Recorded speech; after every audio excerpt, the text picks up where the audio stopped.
আল্লাহর পথে চলা প্রতিটি মুমিনের জন্য অপরিহার্য, কেননা আমাদের সামনে অপেক্ষা করছে এক বাস্তব সত্য, কবর। কবর শুধু একটি গর্ত নয়, বরং এটি দেহের সঙ্গে সঙ্গে আমাদের সমস্ত আমলকে ধারণ করে।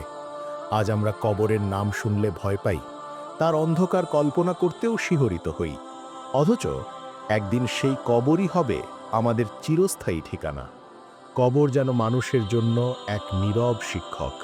এটি আমাদের শিক্ষা দেয়, মানুষ যতই ধনসম্পদ জমাক, যতই জৌলুসে জীবন কাটাক, শেষ পরিণতি এক মুঠো মাটি আর একটি অন্ধকার গর্ত ছাড়া কিছুই নয়। কবরের ভেতরে গিয়ে কেউ আর বন্ধু হয় না, কেউ শত্রুও হয় না।